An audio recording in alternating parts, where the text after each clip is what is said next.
আসসালামু আলাইকুম। অনেক বাচ্চার ভিতরে দু একটা বাচ্চা এমন হয়। আমার এই ভিডিওটা করার মেইন রিজন মাশাআল্লাহ আলহামদুলিল্লাহ আপনারা দেখতেছেন এতগুলা বাচ্চা আলহামদুলিল্লাহ সবগুলা সুস্থ। কিন্তু এই বাচ্চাটা একটু দুর্বল। এটা অনেক সময় হয় আপনার ক্যালসিয়ামের কারণে অনেক সময় হয় বাচ্চাটা দুর্বল হয়। কিন্তু আমরা অনেকে কি আছে যে বাচ্চাটাকে আমরা কেয়ারিং করি না, বেশি যত্ন করি না বা টেক কেয়ার করি না। কিন্তু আমি মনে করি যে তাকে সবথেকে বেশি কেয়ার করা উচিত এবং আমি করি।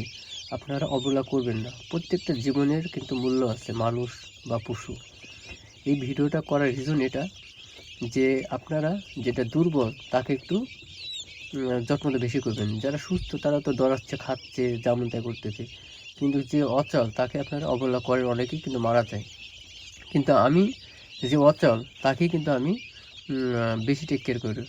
কিন্তু দেখেন সে যে একটু অসুস্থ, কিন্তু অনেকেই তাকে কিন্তু ঠুকাচ্ছে বা তাকে দুর্বল মনে করছে।